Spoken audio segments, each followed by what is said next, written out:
Presenta la siguiente entrevista. Adrián Mercado, División Residencias. Tenemos una propiedad para cada momento de tu vida.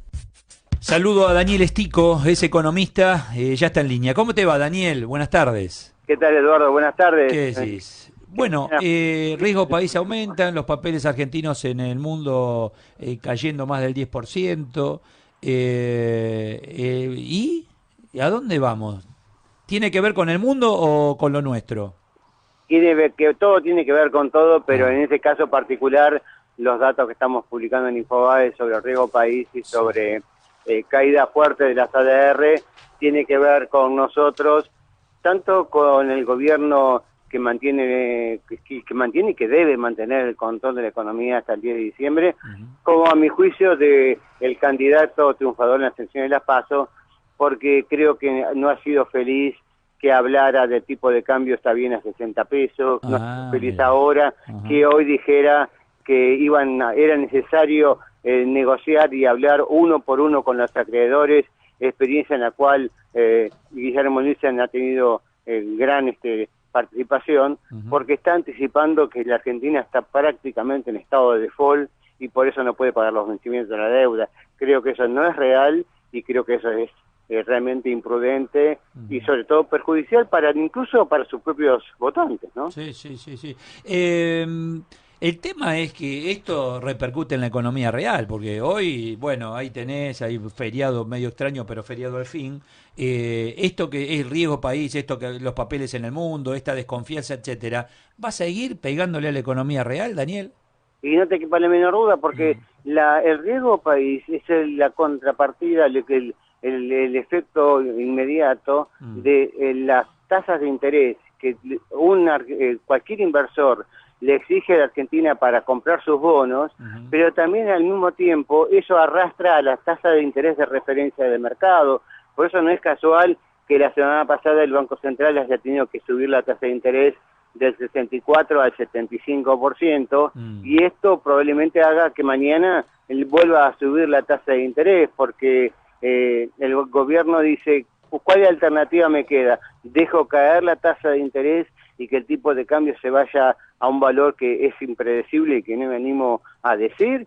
¿O subo la tasa de interés y trato de defender el tipo de cambio, por lo menos ya en este nivel, y de tratar de no generar mayores distorsiones? Digamos, es la misma formulita desde hace ya varios meses, Daniel, que venimos hablando, ¿no? O las tasas o el dólar tasa, y ¿no? Ahí estamos. Claro, porque ya el Banco Central, ya el Ministerio de Hacienda tenía pocos grados de libertad para hacer otra cosa, más que seguir avanzando en la consolidación de la baja del déficit fiscal. Vos fijate que venía 3 meses de baja sostenida del ritmo de inflación, después de un pico del 4,7 a comienzos de año, que después fue a 3,7 y terminó en julio con un 2,2, y pintaba un agosto con menos del 2% de inflación, y ahora con todas estas medidas vamos a tener un agosto de 5, dice, ¿no? 4,5, 5, 5,5, pero peor aún septiembre, que va a ser de 6 a 8%, todo depende de dónde se estabilice el tipo de cambio. Entonces, todas estas declaraciones de un candidato electo y de parte de su equipo, de necesidad de renegociar la deuda con el fondo, de que hay que tomarse ahora esta mañana, un día feriado, de tuitear de que tienen que negociar uno por uno con cada acreedor privado, lejos de estabilizar la economía, le mete mucho ruido, ¿no? Ahora, de ser electo, se le va a venir todo encima todo este problema, porque la bola de nieve se va a ir agrandando, Daniel.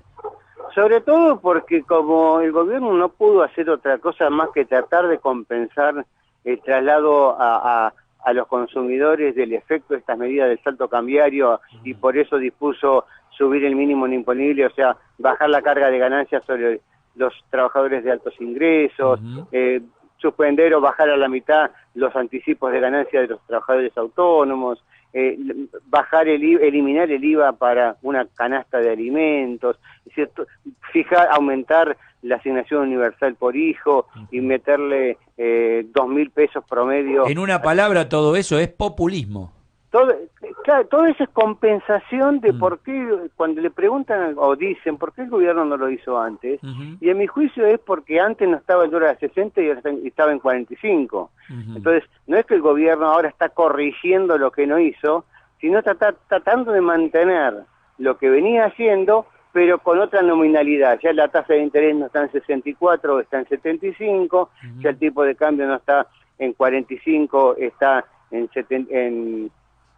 58, 60, ya el riesgo país no estaba en 800 puntos, sino está en 2000 puntos. Entonces, el gobierno lo que está tratando de hacer es compensar la reacción de los mercados a una elección, a un resultado de una elección. Ahora, pero ¿y la plata de dónde sale? Y la plata sale justamente cuando salta el tipo de cambio de 45 a 60, sí, aumentan automáticamente en la misma proporción lo que el gobierno venía cobrando de retenciones de exportación y a los derechos de importación.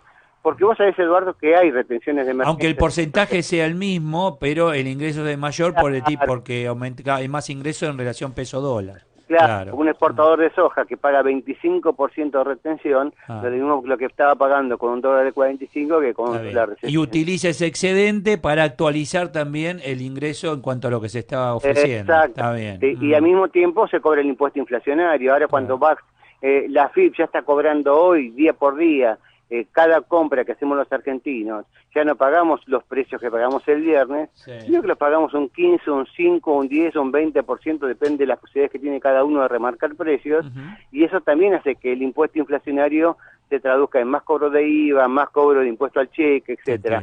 Por lo tanto, lo que tiene que hacer el gobierno es tratar de administrar la compensación para que todo este descalabro que provocó el resultado de una elección no perjudique más al bolsillo de los argentinos, pero todos sabemos que es una tarea casi imposible. Cuidado, alguno va a interpretar, cambiaron ministro de Hacienda y mirá cómo reacciona el mundo. Puede ser otra interpretación, ¿no? Claro, no, pero es equivocado porque si uno mira lo que ha hecho Hernán Lacunza en la provincia de Buenos Aires, las últimas declaraciones periodísticas que han sido bastante intensas con motivo de la campaña electoral de Hernán Lacunza, muestran que es un ministro que va a seguir los pasos de Nicolás Duhovne, mantener la política de baja del déficit fiscal, tratar de mantener la cuenta, cumplir con el compromiso con el Fondo Monetario, porque lo